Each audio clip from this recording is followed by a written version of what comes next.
Hello, I'm Nadia Frontier, and welcome to another episode of the Ice World podcast, where I chat to the ordinary people who do extraordinary jobs in Antarctica, one of the world's most remote and inhospitable locations. Today, I'm joined by Ed Luke, who's currently working offshore and also freelances as a mountain leader, and Tom Davis-Merry, who's joining me in the podcast studio in Cambridge months before his deployment to Antarctica. I've managed to catch him during this busy period of pre-deployment training, which happens each year before staff are sent to the many Antarctic bases. In the last episode, we talked about pre-deployment training, in which you learn the day-to-day skills you'll need on the Antarctic stations, as well as preparing you for what to expect, both mentally and physically. This time, we're looking at what to pack, because if you forget something, you can't just order online or have it delivered the next day. And it's not just the practical things you need. We'll also talk about the personal touches and the little luxuries that will make Antarctica feel like a home. Ed and Tom, welcome to the Ice World podcast. Thank you very much for joining me for this episode. Could you please start by introducing yourselves and talking us through how your journey with BAS started? We'll start with Ed, as you are a returner. So I started working with BAS a few years ago, and I was in the same seat that Tom's sat in now. Went down as a field guide with you, Nadia, and many others, and had a brilliant time. A great way to work and experience something completely new. And you've been back, Ed, in a different capacity with the British Antarctic Survey, but at McMurdo Station. Yeah, so the last time I went down was to work through the American program, which was a really cool experience, actually. So quite amazing to get to the biggest research station on the continent and just see how the Americans do things, which, as you can probably imagine, is pretty spectacular. Lots of people, lots of moving parts, and lots of very big aircraft. Quite the contrast. And Tom, welcome to the studio. Would you like to tell us about your journey with the British Antarctic Survey, please? Yes, great. And thank you for having me here. Yeah, I think my journey really started probably as a student. So, 10 years or so ago now, where I went to Liverpool and joined the mountaineering club there. And that's where I sort of fell in love with climbing and being in the mountains. But I was also there reading physics. So I've also always had a real passion for the sciences. And that's where I first heard about BAS as well, through friends I had in Liverpool. After graduating, I then decided I was going to join the military. So I had to decide between a career as a scientist or to go down the military route. And I chose to join the military, where I had lots of different roles over a sort of 8-year period. And I think the best thing I ever did there was in the humanitarian sector. Really interesting, really varied. But after sort of 8 years, it was my time to go on and do something different. I then became an engineer for about 12 months. So just threw something different in. But really in the back of my mind this whole time was, can I bring together like my love for the outdoors and this sort of passion for the sciences? And BAS was something I'd always wanted to do. And the stars kind of aligned. It felt like the right time. So put the application in and here I am. So quite an interesting journey to get here, but it is brilliant. I feel like I've come home, so it's great. And Tom, you told me that you've heard about the British Antarctic Survey since your undergraduate days. So many years ago. How did you get that on your radar? Yeah, sure. Yes, it was. So Liverpool's got a really good sort of oceanography program, and we had lots of people who were studying as part of that program in the mountaineering club. And I think for them, it was seen as an organization that they really aspired to work with and spoke of really favorably. And that's where I first heard about it. And then when you're in these climbing communities, there are always people who have either worked with BAS or who really want to work in that sort of field guide or field department sort of role. And so it was something I'd kind of been around, and I'd been around people who had done it and who were sort of super excited about it and had all these amazing stories about things they'd done. But I guess it was never quite the right time for me until it was the right time. And so, here I am. And Ed, similarly, your career trajectory wasn't necessarily outdoor instructing as you might expect a field guide in Antarctica to have followed. So what was your journey and career path? Yeah, I've basically just been out and doing rope access since I was about 20. So I think that's one of the nice things about BAS that I've realized recently is that because I never went to university, I never had that sort of core group of lifelong friends. But now I've been to BAS, I've got this sort of like group of lifelong friends. And they're like the ultimate house guests because they like clean up after themselves. A lot of the time they make the food for you and they're just incredibly low maintenance. So yeah, such a lovely group of people. So, Tom, you've never been south before. How are you feeling about this adventure ahead of you? I think I'm this big mix of like super excited, lots of questions about what it's going to be like, a little bit nervous, but in a good way, really conscious that I've got this like big adventure coming up and there's like lots of things I've got to do and lots of things I've got to prepare and get ready. But no, so far so good. And yeah, just feeling super excited. I'm just really aware that we've got quite a big role when we're out there and we've got a lot of things we've got to do, a lot of things we've got to think about. So we've got to make good decisions. And we've got a super kind of supportive team and really good training. So yeah, not something I'm worried about, but just something that I'm conscious of and I'm aware of. Ed, have you got any advice for that almost imposter syndrome, taking on quite a lot of responsibilities that you could give to Tom? I would just say, yeah, take every opportunity in your stride, really. I think at the end of the day, you will be hard matched to work in any job or industry where you're surrounded by as motivated people ever again.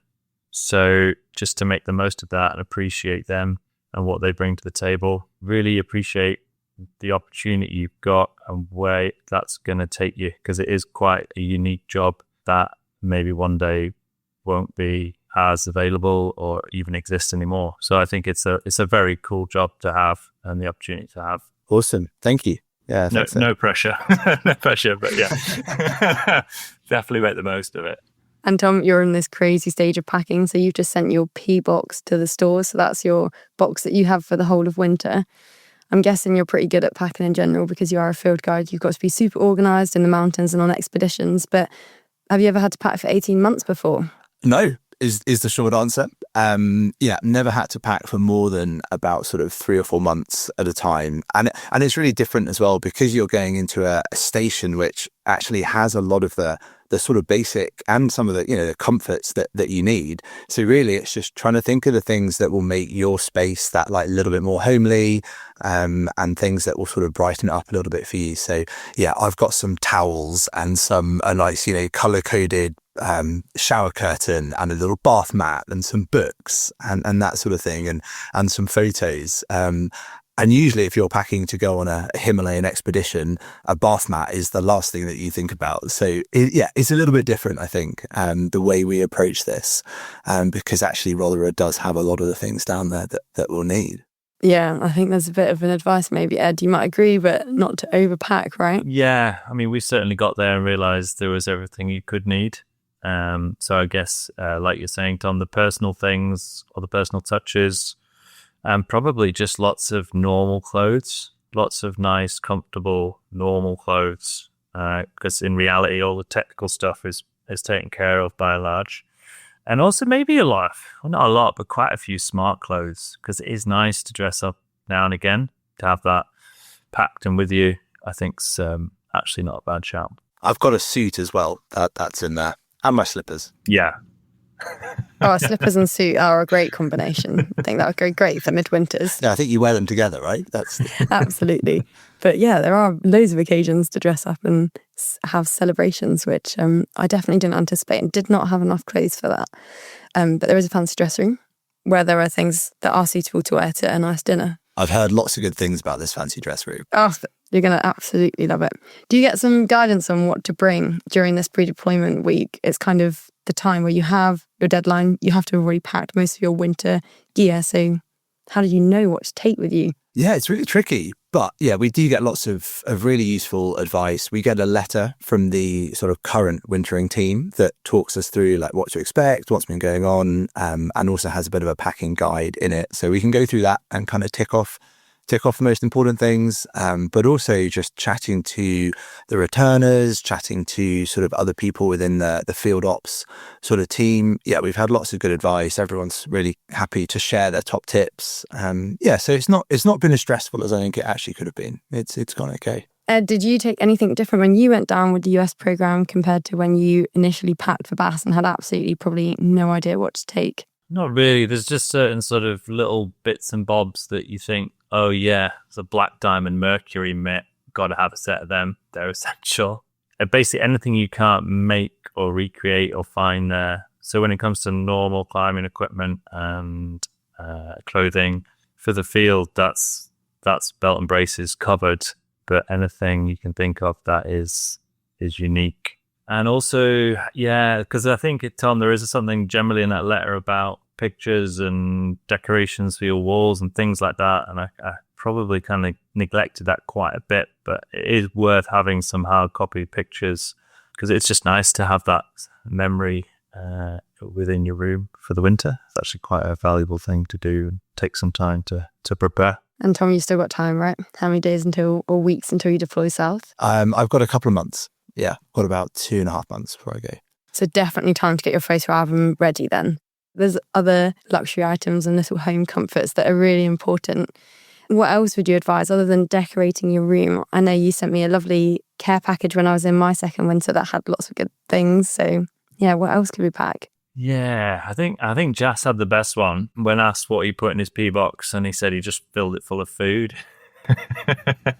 which for a man with Italian heritage is quite appropriate and made a lot of sense. And I think Pete had his marmalade made by his sister. So little things like that. So any really nice food that is going to last a long time. Things like dates or any food like that. Anything that's not chocolate or got sugar in, because there's plenty of that down there. But nice chocolate, I actually would disagree. I think we need some nice, dark, fancy chocolate. Homemade chutney, that's gone in there as well. You've done that already? The chutney's in. Oh, and who made it? Did you? It was my uncle's chutney, actually. Oh. Yeah. 2016 Windfall, it's called. Yeah. Wow. He's been keeping that for a while. Vintage year. Amazing. Having preserves are very good. But definitely I also think some honey and some nice like cloths and throws for the bed, and maybe your own bedding as well. There is bedding on station, but it's grey. Yeah, I've got some bedding in there as well. Very good. Sounds like you're well briefed, and I assume you've read the letter that the winterers have written from the previous team to try to advise a little bit about what to take. Yes, we do. Yeah, we get a letter from the current wintering team, and it's really nice. It's a couple of pages long. It's got some photos in there. It's got some advice. It tells you about the station. It tells you what they've been doing. Tells you how to prepare, a few useful things to pack. And it's a really nice kind of like welcome as well. So it's useful and it's interesting, but it's also, a sort of welcome and look forward to coming down. So it's a nice little touch that BAS do, yeah. And do you have an exhaustive library of books with you? Ed, I think that's something you took down, right? Loads of books. Yeah, I did take down quite a few books. In reality, there are a lot of books down there, a lot of good books as well. So if anything, it's maybe like your favorite books that you would then share with people or contribute to the library, which grows and grows. So I've got 14 books in my P box. Maybe that's a bit too many, I'm not sure. It depends how much you read. And I'd say in a normal year, I'd probably read 4 a year. I could get through, I planned off a book a month was my way of doing it, and a couple extra ones. But also I'm a bit of a traditionalist, and I like to have a proper physical like paperback book. So no Kindle and just the actual books. There's always something more interesting to do than reading, I find. But yeah, I don't think I read any of them. No, I'd agree that, people, I think it's a personality thing. I think certain people are just really good at managing their time, and then maybe the rest of us just find things to do all the time. And who knows how much time I'll be spent in a tent in a whiteout somewhere for days on end. So actually, that is true. I remember being with Ed in a tent. We had 4 days and I read a whole book, and it was really that's it. It was transformative. 400-page book. Never done that before. Tom, talking of pyramid tents then, have you ever slept in a pyramid tent before? Nope, never. And the BAS systems are so sort of specific to that polar environment that you would never see them anywhere else apart from in the polar regions. So no, it'll be a totally new experience. We've put them up, we've had a look at them, we've had a play around with them as part of some of our pre-deployment training. But yeah, the pyramid tent, it's quite an iconic thing to see it in all the photos and all the historical photos. So yeah, to actually get into them and use them is really cool. Looking forward to it. And like you said as well, it can also be your home for a couple of months. So Ed, what would you take to decorate your pyramid tent to make it cozy? Yeah, I do remember watching some YouTube clips before I went south for the first time. I think it was like Tom Sylvester just was on there saying, oh, well, I spend most of my time living in a tent. And I thought, nah, no way. And then I got there and I was like, oh yeah, you do. Fairy lights. Fairy light. Oh yeah, fairy lights for the winter for sure. Yeah, that's really nice, isn't In it? your Having tent. fairy lights. Well, now you tell me, what did you enjoy from the tent experience? I think some really good things to have are a mini Connect 4. That's quite a useful game. Yeah. Or just anyway, a selection of games. And we had some fairy lights to decorate the tent. A speaker is essential. You can have a little rave in your pyramid tent, you know, if things get desperate. And something that Ed was really good at was baking. For the week, not in the tent. Sorry, no oven, unfortunately, is carried on the skidoo or hauling. You've talked about going on expeditions to the Himalayas. Do you ever take any comforts during those times when you're at base camp for a couple of weeks? Yeah, I do. I find it's often the small little things that make all the difference. So just a book or two, like I'll take a journal, maybe a couple of photos, earpods, that sort of thing, or a nice hat. Yeah, I really appreciate like a good woolly hat is a bit of a game changer, and base camp booties, like big insulated slippers. Absolute game changer. But really, it's small little things can make all the difference.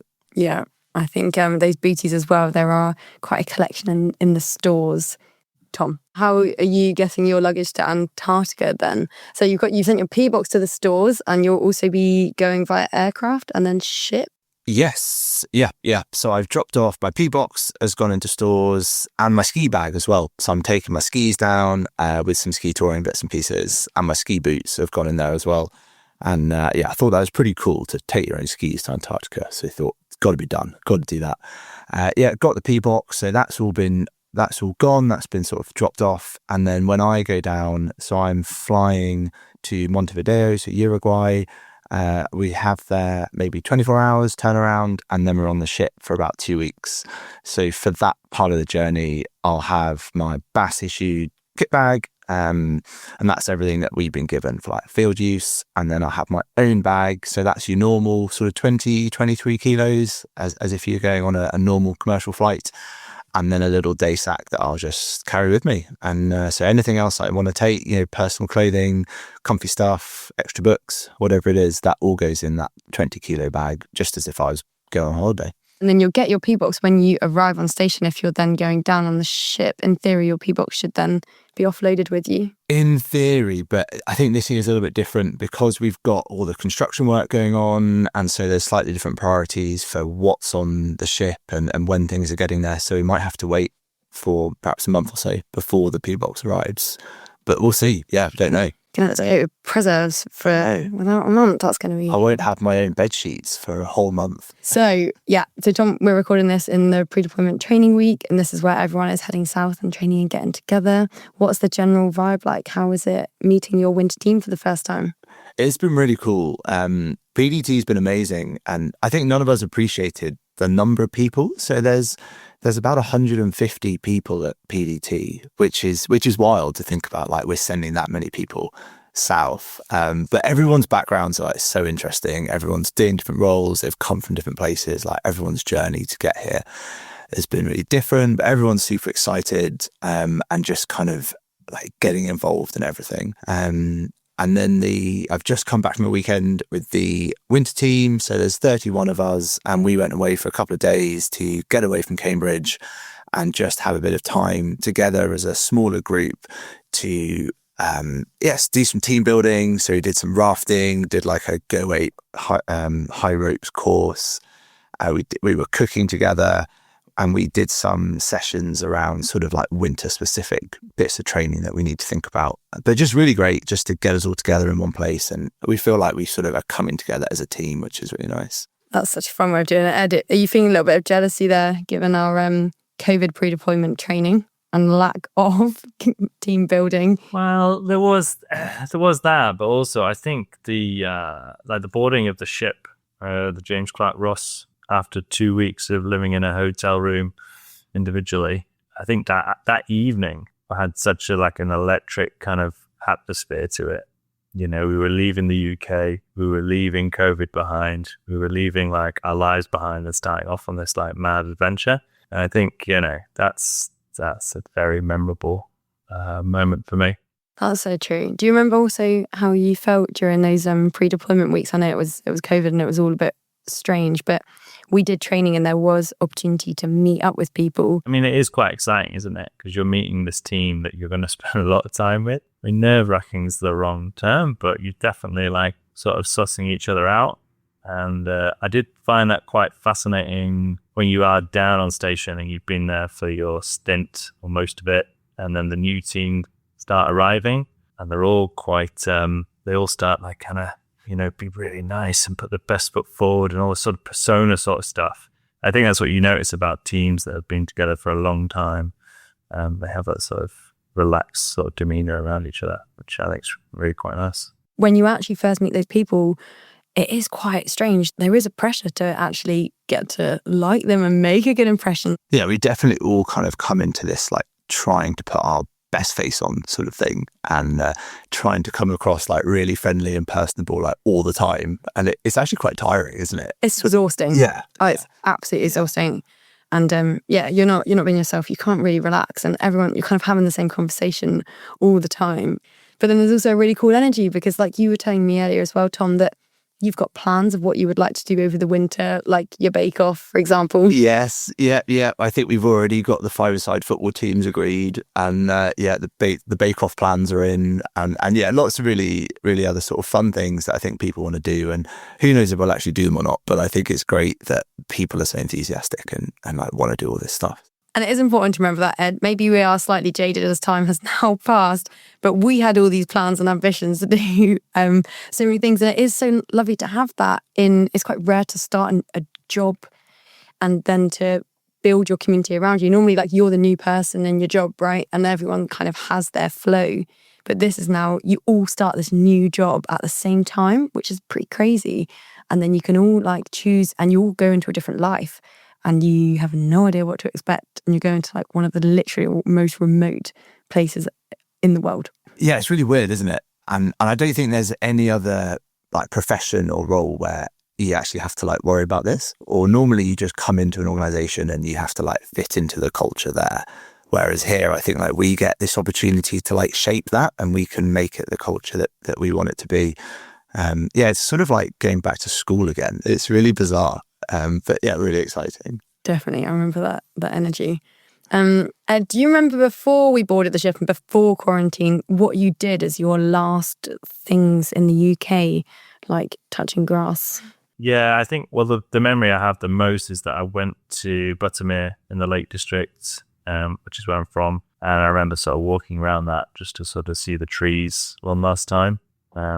And it's a very beautiful place. That's funny you say that, Ed, because I grew up in the Lake District and I know Buttermere very well, and it's a beautiful place. And I think one of the last things I'll do will probably be to go home to the Lake District and swim in one of the lakes for the last time. So yeah, pretty fitting. That's cool. It's like a ritual, isn't it? It is. And it'd be a bit autumnal by the time you're about to deploy. There'll be loads of mushrooms out. I remember like making this mushroom guide during quarantine, and I was like, this might be the last time I see mushrooms. And I kind of like remember my last run just before we got taken on a bus to the ship. Like, how long do you go in your life without seeing trees and green vegetation? Not really that long. Nothing like this. Like a city holiday or a couple months, but it's quite serious.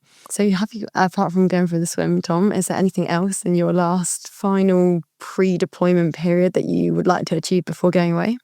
I think what I actually want to achieve is to try and go south having had a bit of calm, because often when I've gone away on expeditions before, you're sort of working up until the Friday and then you're on a flight on the Saturday, and it's always chaos and it's always last minute, and you've always got like funding coming in last minute, and you've got kit that you're packing the night before, and it's like always just total carnage. And which is fine when you're going away for a month because it's just sort of like part of the adventure.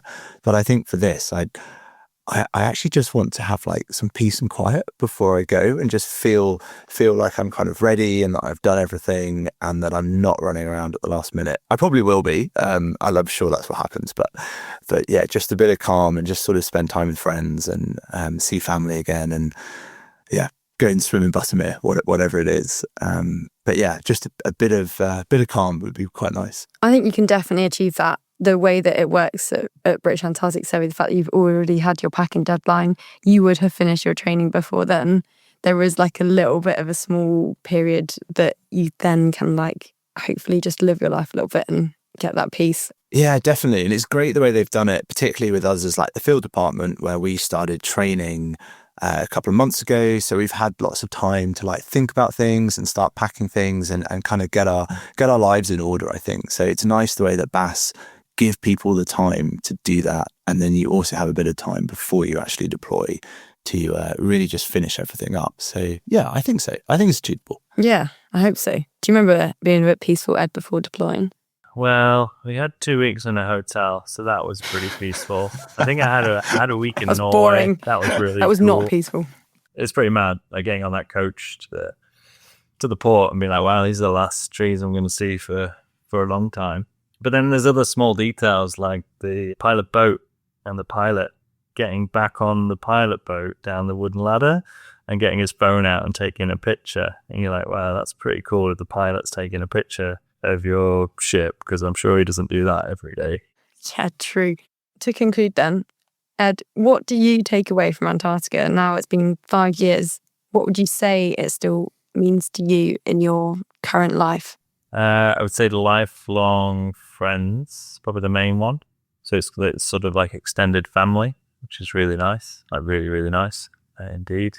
And then I think it's this place that you will always have a sort of connection with. So it is really cool to be able to go back occasionally and spend some time down there. And although no one is a local to Antarctica, it's quite nice to have actually maybe lived there's the wrong term, but you know, the British term, that would be how we'd say it, isn't it? Have lived in Antarctica. So yeah, there's not many people that ever get that opportunity and that sort of experience. So to being a local to Antarctica, as it were, I think it's pretty cool. And Tom, what do you think Antarctica will bring to you? What's the anticipation? I think similar to Ed, like just the friendships that you'll make down there. It's lifelong friends, and you become part of this little community, I guess, and even people that you weren't down there with, just anyone else who's been to Antarctica, you then feel like you have this sort of connection with, and you know, you can talk about things that nobody else will really understand until you've actually been down there and experienced it. And I think that's quite a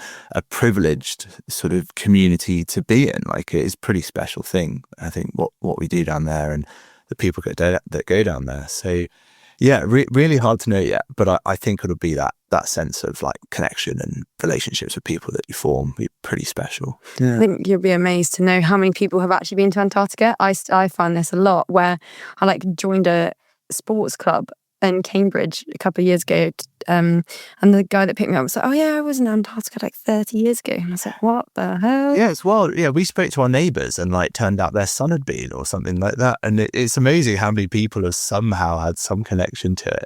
Ed, thanks for making time whilst being offshore and sitting in a cupboard or having a free room. Thanks, Nads. Thanks for having me on the show, and hope to see you again soon. And Tom, good luck with also your final preparations and your journey south. It's going to be so exciting. I actually kind of jealous of you sat in that seat right now. Kind of wish I could do it all again. It's been a pleasure. Really enjoyed it. Yeah, good to meet both of you. Thanks. Have a great adventure, Tom. So if you ever find yourself heading to Antarctica, don't forget to pack the dark chocolate, and you also will definitely not need as many books as you think. And if you're looking for that big change in scenery and completely new role, visit bas.ac.uk/jobs/vacancies, where all the latest openings are posted. And tune in to our episode next time about Antarctic fashion, where you'll get the lowdown on dressing for temperature extremes and what's provided to help you in your role at whichever station you're posted to. If you enjoy Iceworld, make sure you let us know. You can leave a review on the Iceworld page or wherever you get your podcasts, and please like and share. It all helps us reach new subscribers. I'm Nadia Frontier, and thank you for listening.